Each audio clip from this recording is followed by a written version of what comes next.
Ouais, je partage. Très frustré de la fin du match. Après une entame un peu lente que je trouvais sur les 5-6 premières minutes, on a réussi à installer ce qu'on souhaitait installer dans notre match. Donc avec un bloc assez compact et la capacité à maîtriser le milieu de terrain avec nos 4 joueurs contre les 3 Montpelliérains. Donc il y a eu quelques réglages, il fallait aussi faire baisser d'un ton l'énergie de notre adversaire en le faisant un peu courir. Et au fur et à mesure, ça s'est vraiment bien installé. Alors en première mi-temps, sans réelle, je dirais, accélération dans les 30 mètres, mais on sentait qu'on était vraiment très proche. Et il fallait aussi régler leur jeu d'appui, parce qu'on avait une ligne de défense qui reculait un peu vite, ce qui permettait à leurs 3 attaquants de se retourner et puis de jouer des duels. Et ils sont vraiment intéressants dans ce domaine-là. Donc chose ajustée à la mi-temps. Et notre deuxième mi-temps, on sent vraiment qu'on est en train de dominer notre sujet, que les réglages sont effectués et puis on marque, je trouve, assez logiquement. Et ensuite, on a senti que Montpellier était un peu désarmé parce qu'on arrivait à voir le ballon sans le lâcher trop vite et puis de sentir qu'on pouvait quand même accélérer.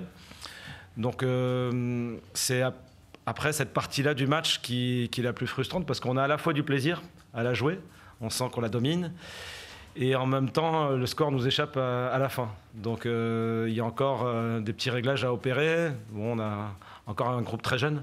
Donc ce sont des expériences qui sont utiles pour l'avenir. Et donc très certainement en capitalisant sur ce qui s'est produit aujourd'hui.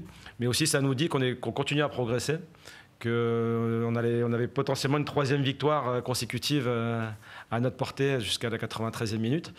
Et ça nous engage à poursuivre sur les 3 prochaines journées, avec notamment un match contre Lens très excitant à préparer. En premier lieu, on a un surnombre au milieu, parce qu'on avait 2 milieux, appelés 2 pivots, et puis deux joueurs un peu derrière la ligne de milieu adverse. Donc là, on avait un carré, là où ils étaient plutôt 3. Donc Ibra nous permettait de fixer la profondeur. Donc les défenseurs centraux adverses sortaient peu. Et on savait que si on touchait Romain ou Enzo, ce sont des joueurs qui, quand on arrive à les trouver orientés dans ces zones, sont capables d'enchaîner et d'être impactants dans la zone de finition. Donc il y a eu des prises de vitesse en première mi-temps, mais sans qu'elles soient, je dirais, concrétisées.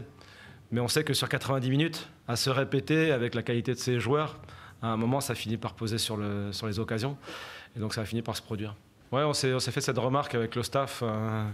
Donc se poser la question des premières chaleurs. Donc peut-être que ça pèse dans les jambes et que l'acclimatation n'est pas encore réalisée.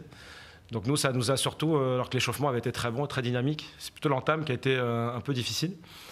Et ensuite, il y a eu des petites fluctuations dans l'énergie et puis Montpellier a lâché assez vite en deuxième mi-temps. Donc il y a de la fin de saison, il y a un peu de chaleur probablement. Et puis les scénarios de match, parce que quand on a le contrôle sur le jeu comme on l'a eu assez longuement, ça épuise quand même l'adversaire, si ce n'est physiquement aussi dans son énergie psychique. Et je crois qu'à un moment, on n'était pas très loin de les tenir vraiment, quoi.